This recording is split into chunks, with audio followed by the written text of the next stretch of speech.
On a full moon night, the sky shimmered with countless stars, casting a magical glow over everything. A group of brave knights stood together, ready for something big. Their shiny armor sparkled in the moonlight. Suddenly, a strong voice broke the silence.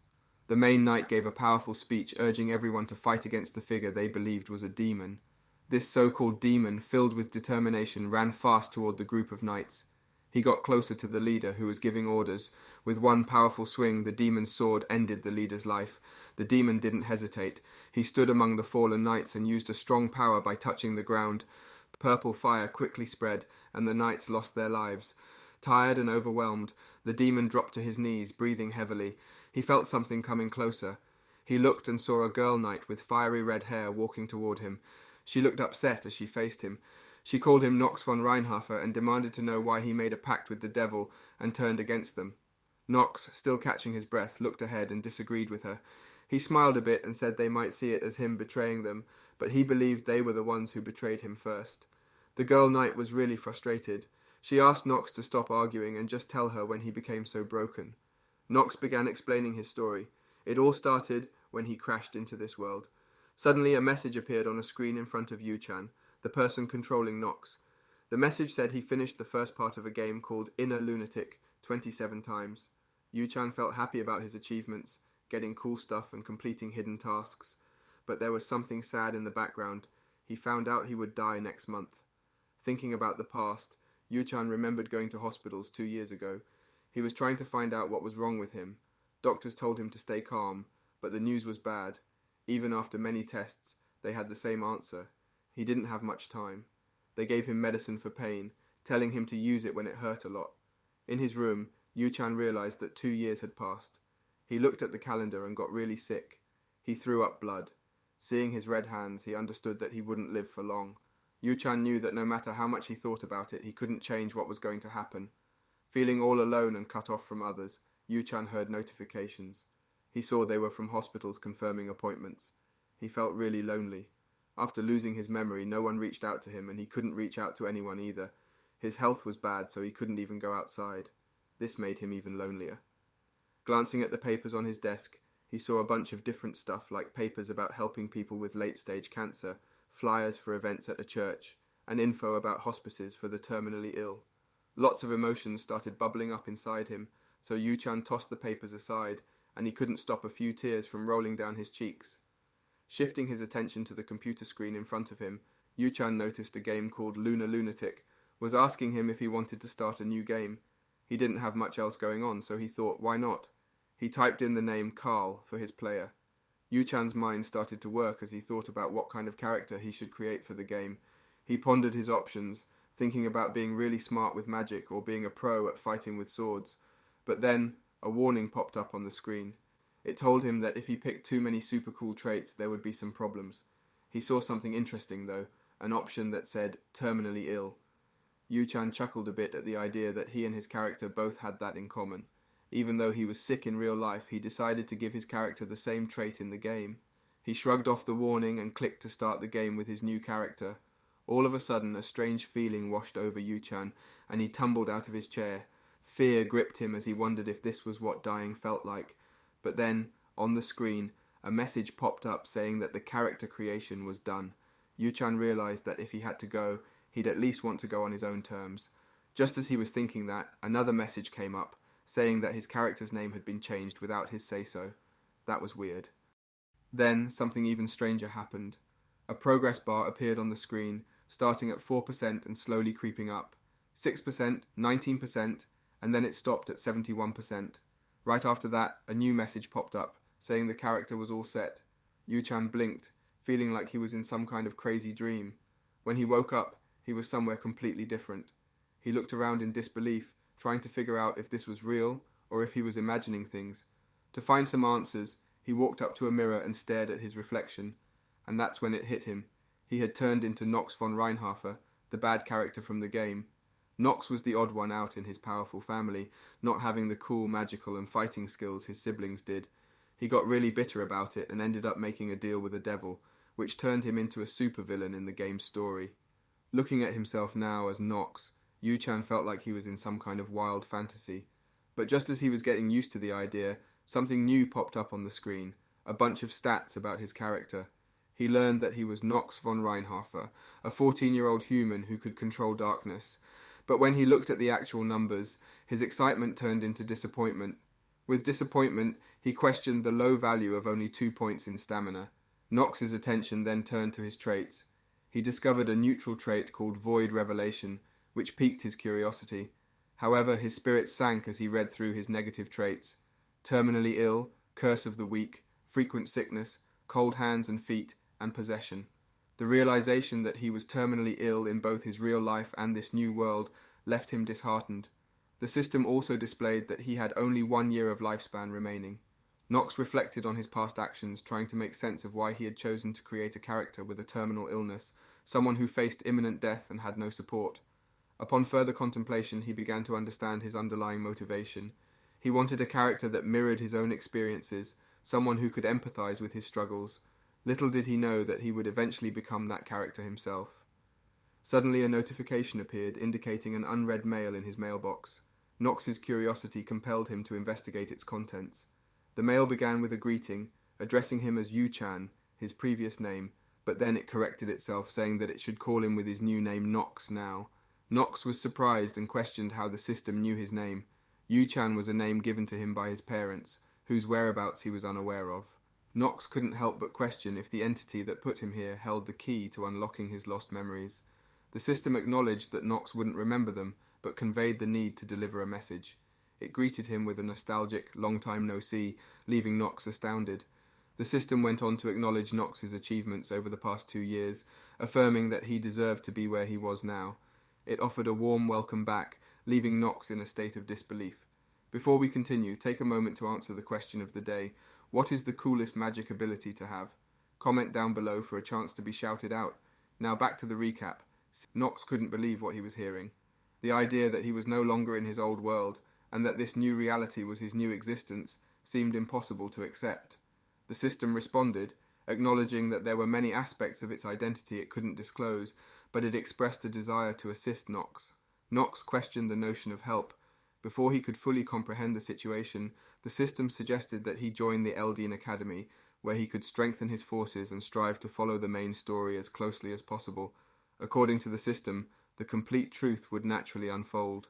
As the system mail started to disappear, Nox exclaimed in surprise and asked if that was it. In a state of worry, he tried to gather his thoughts. He realized that he had been reborn as the final boss of the game, Inner Lunatic, but now he was being told to follow the main story. Regardless of how he interpreted it, this simply meant that eventually he would meet his demise. Nox's thoughts raced as he contemplated his situation. Even if Inner Lunatic had become his new reality, he refused to give up on regaining his memories. He was determined to find out the main story of his life and why he existed in this world, while also making sure he stayed alive. He was ready to take on the role of a true villain. Looking back on his past, Nox realized not much had changed. A couple of years before he lost his memories, he had a serious illness. Each day reminded him that he might die soon, and fear had taken over. The only difference now was that he was in a world he recognized. Curious, Nox wanted to know the date. The system showed February 4th, 1812, making him feel rushed. Time was running out, and he needed to act fast. Determined, he decided to try again for the 28th time. When he tried to open the door, his wrist hurt a lot and turned red. A message popped up saying a negative trait had activated. It said his constant illness had given him wrist inflammation level 1 and told him to rest. Nox couldn't believe it and muttered, "What?" As he walked down the hallway, he held his hand tightly, worried about his body. He felt so fragile. Then a maid bumped into him, dropping dishes. The maid recognized him and called him young Master Nox. Nox looked at her and remembered her Rona. She used to talk badly about him. Could she really be the same person who had gossiped about him? Nox forgave her, but warned her not to mess up again. He smiled evilly, thinking about the consequences if she did. Rona understood and nodded, tears in her eyes. The butler and maids looked surprised, but didn't say anything. Nox wondered about the life he had led. Rona asked where he was going. Nox said he was going to the practice hall. Everyone was shocked. He asked Rona to come along, making her nervous. They walked together. Nox knew he needed to survive. He had felt how scary death was and was determined to avoid it.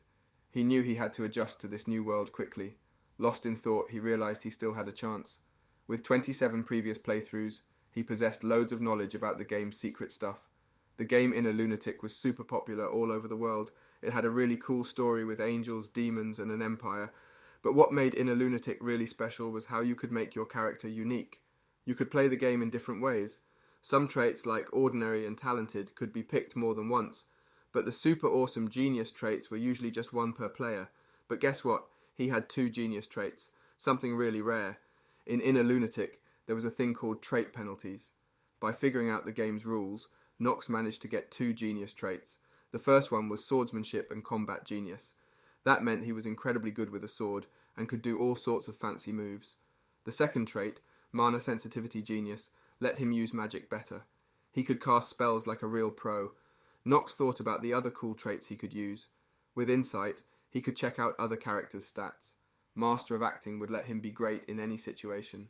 That would be super helpful right now. Steel Mentality was awesome too. It meant he could stay strong and focused during battles. But there were some not so great traits he had to deal with. Like terminally ill, it sounded serious. He also had Curse of the Weak, frequent sickness, cold hands and feet, and possession. Cold hands and feet made it hard for him in icy places. Frequent sickness meant he might pass out sometimes. Nox had a lot to think about. He knew he had to face all the challenges coming his way, one by one. Looking at Nox, Rona couldn't believe her eyes. Was he really going to the practice hall? She watched him walking toward the gate, wondering what he was up to. Nox pushed open the gate, determined to address the first obstacle, the Curse of the Weak. This curse afflicted users from birth. It reduced the growth rate by half and made the users twice as susceptible to enemy debuffs. As Nox continued his sword practice, a sense of despair washed over him. Regardless of how much he pondered the situation, he could only arrive at one conclusion. He was doomed. Exhausted and lying on the ground, Nox struggled to catch his breath. The realization that he couldn't even swing the sword more than 10 times hit him hard. He lamented the immense difficulty imposed by the Curse of the Weak. Looking around, Nox found solace in the availability of numerous weapons. This abundance could be attributed to the Reinhardt family's origins, which centered around the sword. Known as the High House of the Blade and Darkness, the Reinhardt family had earned this title due to their mastery of imbuing attribute magic into their dark blades, allowing them to slash through their enemies with great proficiency. All of this was made possible by the legendary Commander's Blade, also referred to as the Tyrannical Blade of Darkness. This ancestral sword had been passed down through generations of family heads, continuing the tradition and legacy of the Reinhardt family. Nox contemplated the benefits of being part of a noble family, excluding the swordsmanship. One of the greatest advantages was the abundance of money. With a delighted expression, he expressed his admiration for the wealth possessed by the Reinhardt family. As one of the prominent noble families in the story, their wealth was so substantial that even their seemingly useless young son, Nox, had enough money to sustain a life without ever having to work. Nox believed that his father Teo likely didn't care much about how wisely he managed his finances. After all, Nox didn't possess that kind of character. He was the youngest son of a noble family, and his character archetype was clear. With his legs trembling, Nox managed to stand up. He recalled Rona's fearful behavior and her plea not to involve her in anything strange. A few minutes earlier, Rona had brought a wooden sword and a towel and informed Nox that they were ready for him. However, she couldn't help but wonder if he truly intended to engage in exercise. Nox realized that there was no one around and motioned for Rona to come closer. Rona displayed a frightened demeanor, questioned his intentions, and expressed concern that he might hit her. Nox, caught up in his frustration, exclaimed and asked her, what was she talking about? He then grasped Rona's ear, pulling her closer, and whispered something in her ear. After hearing Nox, Rona shouted in surprise, questioning Nox's plans. She looked at him, expressing her disbelief that his ideas were merely garbage. However, Nox commanded her to figure it out, and sharply told her to be quiet. Rona replied with a trembling voice, and acknowledged his request. As Rona left to retrieve the requested items, she couldn't help but think to herself that young Master hadn't changed a bit. Meanwhile, Nox contemplated the time it would take for Rona to complete her task, hoping that everything would be ready by tomorrow. He poured himself some tea, pondering a solution to his curse and the need to increase his stamina. Suddenly a voice interrupted his thoughts. It was the head butler, Rodwell de Ernark. Nox was taken aback as he recognized Rodwell, who held a significant position as one of the main managers of the Reinhardt estate. Rodwell served as an advisor to Nox's father, Theo von Reinhardt, who was also the family head.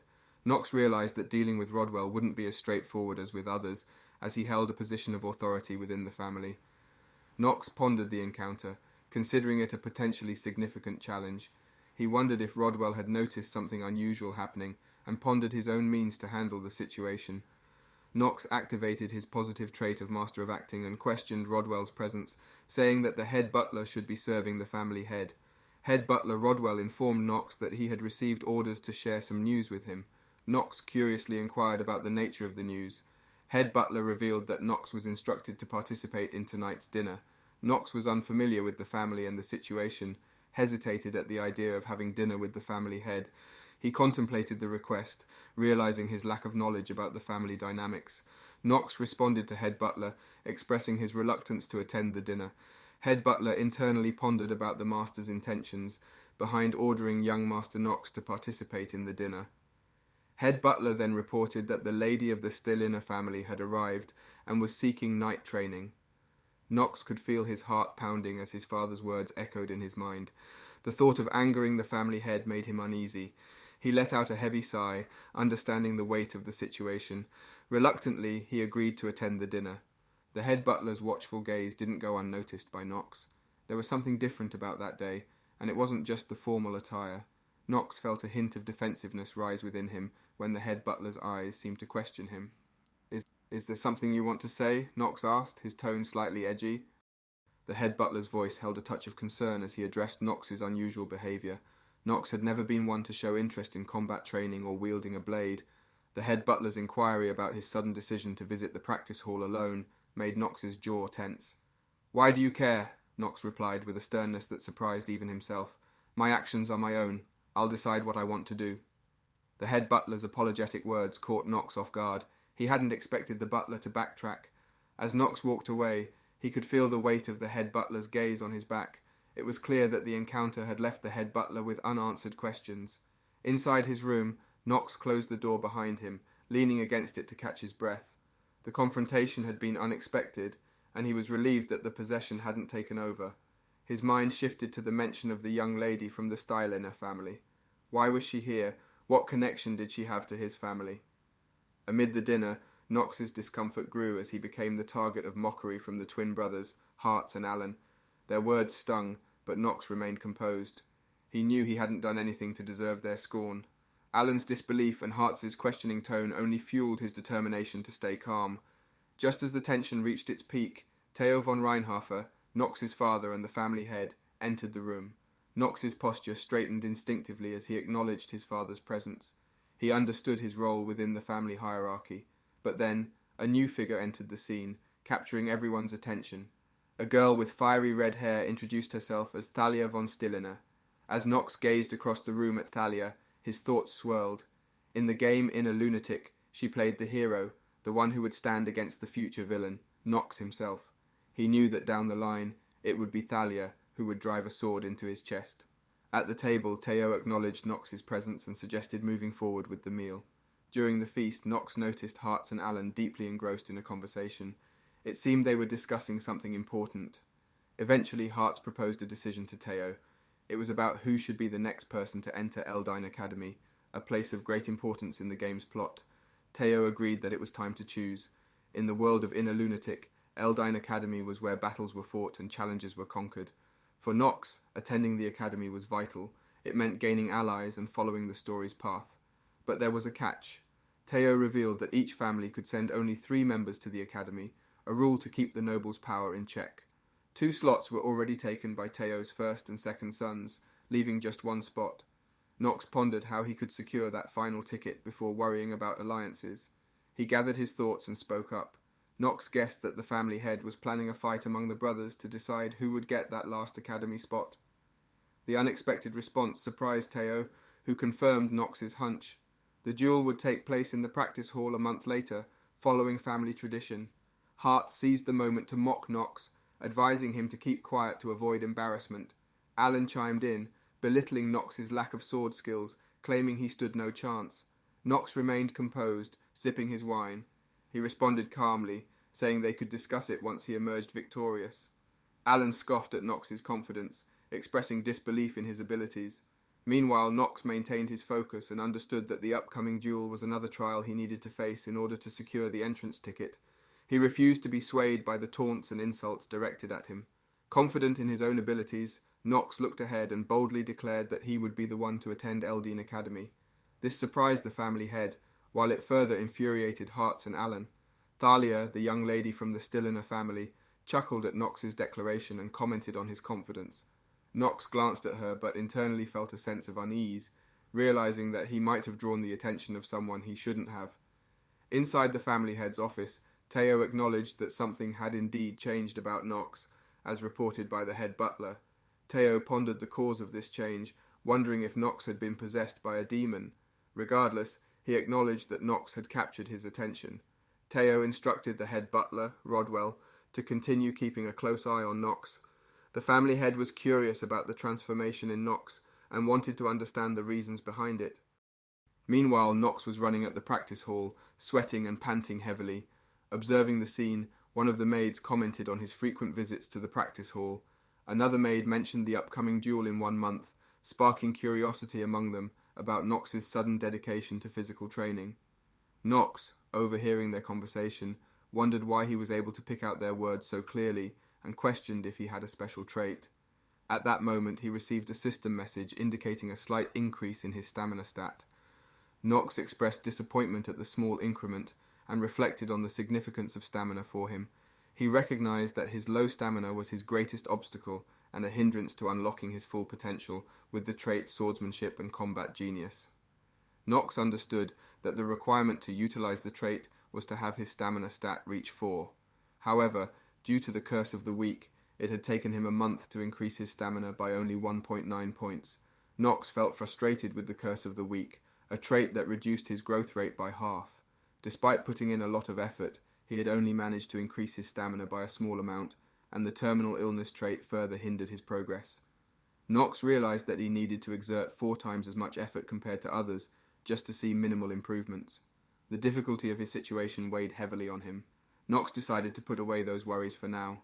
Just then, Rona showed up, pushing a cart full of stuff Nox had asked for. He was surprised how fast she was. With the materials ready, he felt confident about his work. Thinking about getting stronger, Nox reassured himself he could handle any problems. He believed his knowledge would help him overcome anything. Wondering why Nox needed those things, Rona asked why he wanted them. She worried because they seemed dangerous and costly. She said the scroll seemed useful, but the others weren't. Nox told her people didn't know how to use the materials right, hinting they had hidden value. Curious, Rona watched as Nox drank a bottle of liquid. She got scared, yelling it was poison. Nox realized it was powerful poison. A message said he got a bit stronger from the poison of the 3-headed Gorgon, but he had a countdown to death. 9 minutes and 59 seconds. Rona got more worried and wanted to call for help, but Nox told her to wait and ate something from the cart. Rona got even more scared, saying it wasn't meant to be eaten. More messages popped up saying Nox would slowly turn to stone from eating the thing. The poison was reacting with it. Nox was happy about the results, thinking his plan worked. The thing he ate was supposed to turn people to stone or boost defense, but mixed with the 3-headed Gorgon poison, it did something special. Messages kept showing up saying the poison's bad effect was gone. Nox was excited since the curse that was bothering him was gone, but Rona, crying, worried he might die soon. Ignoring her, Nox started unbuttoning his shirt. Rona covered her eyes, shocked. He poured a liquid on his head, and messages appeared again. The dew of the remembering fairy stopped the stone effect. Another hidden thing happened. Nox got a blessing of growth from the dew and the golem core he ate. Nox was pleased with the outcome, as his plan had unfolded just as he had intended. The notification indicated that the blessing of growth would double his stat growth until his stamina reached 5. With only a scroll remaining, Nox picked it up and used it. Another notification appeared, stating that he had activated the Rapid Stamina Growth scroll, which doubled his stamina growth rate. Nox thought about the results, realizing he had gotten rid of the curse. With the blessing of growth and the scroll, he could now increase his stamina faster than most people. This meant he could improve his stamina stat much quicker. Out of nowhere, Rona leapt onto Nox, nearly knocking him over. She looked worried and asked if he was okay with teary eyes. Nox was a bit annoyed and told her to get him a towel, but seeing how concerned Rona was, he decided to go easy on her now that the curse was gone. He smiled and assured Rona he was fine. She kept worrying, suggesting he rest and maybe call the head butler. Nox reassured her once more that he was okay. Curious about his next steps, Rona asked what he planned to do. Nox just said, "Run." With that, Nox and Rona dashed through the practice hall, catching the attention of Thalia, who stood nearby watching them. Thalia, who had been observing Nox, wondered why someone as weak as him would challenge his brothers. Her maid Emma tried to tell Thalia not to stare at Nox and reminded her of manners, but Thalia cut her off, frustrated and surprised by Nox's lack of sword skills and his refusal to accept help from the other knights of Reinhardt. Thalia didn't understand why she cared so much about Nox's situation, even though she thought he'd probably get beat up in a month. Despite her thoughts, Thalia couldn't shake off her annoyance. Deciding to address the matter, Thalia walked over to the practice hall, telling Emma she'd be back. Approaching Nox as he rested, she introduced herself. Nox was surprised by her coming to talk to him and asked her what she wanted, mentioning he'd heard her name before. Thalia felt a bit flustered by Nox's cold attitude and thought he must be surprised by her looks. She confronted Nox, asking why he was so confident about defeating his brothers. She wondered if that's why he accepted the match. She questioned his belief that running alone would help him win. She offered to help him, expressing her willingness, but Nox calmly turned down her offer and told her to leave, not interested in her assistance. Thalia couldn't believe how Nox responded and exclaimed in disbelief, frustrated that he treated her this way when she was trying to help. Rona watched from the sidelines, thinking that if Nox kept acting like this, girls wouldn't like him. Thalia gave up on convincing Nox and started to walk away, clearly upset by his refusal and dismissive behavior. Meanwhile, Nox used his insight ability on Thalia, checking out her stats and learning more about her abilities and traits. He noticed Thalia had impressive stats, especially her stamina, which was higher than most grown-up guys. While she might not be as powerful as the 3 sword masters or the 4 great mages on the continent, Nox saw she had the potential to reach their level and fight demons effectively with her fire attribute magic. Nox also knew that in the near future, Thalia's fire attribute magic would awaken to white flames and be used to burn the demonized version of himself. He understood that if he managed to make Thalia his ally at this point, it would drastically alter the future events of the story. Therefore, he needed to find a way to navigate the original story while avoiding his own death. He pondered whether it was possible to maintain a good relationship with someone who would eventually be responsible for his demise. 1 month later, Thalia walked through the hallway. She thought about the praise she got for learning fast and the expectations tied to her family's talent, but she felt small compared to her sister's gift. Thalia wondered if she could ever be a knight. Knights needed to be unselfish, live simple, and even sacrifice themselves for others. They also needed to be super good at fighting with a sword. She doubted if Nox, who only did cardio, could beat his well-trained brothers. The next day, Nox and Alan stood in the ring, with people watching. They were fighting to get into Eldin Academy. Fitila, the head's first wife, was watching too. The butler nearby heard the head asking what he thought about the fight. The butler thought Alan might win based on past fights, and the head agreed. But the butler wasn't sure if the head wanted something else. He doubted Nox could win, even though he had changed. The butler knew becoming a great fighter was tough. He wondered if Nox had what it took. The head then mentioned that Nox might have the talent of a sword emperor. On the duel grounds, Nox saw a message that his trait for sword fighting wasn't working. He felt annoyed and wondered if his luck was terrible. He'd been trying so hard, but his stamina was stuck at 3.8. A few days ago, his stamina had increased by 0.1 while running, and he was close to 4. Rona ran alongside him, showing signs of exhaustion. She questioned if she had to keep up. Nox wiped sweat off his face and replied that it wouldn't be fun without her. He joked about needing someone to take care of him. Rona looked teary-eyed, as if she had heard something else. Nox handed her a towel and gave her another task. Rona made a pouting face but accepted. Nox playfully accused her of cursing him in her mind. She denied it and accidentally bit her tongue. Nox chuckled at her mishap and considered using his insight ability to view her stats. To his surprise, Rona's stamina stat was 4.5, better than his own. He was amazed by the Reinhardt family's strength.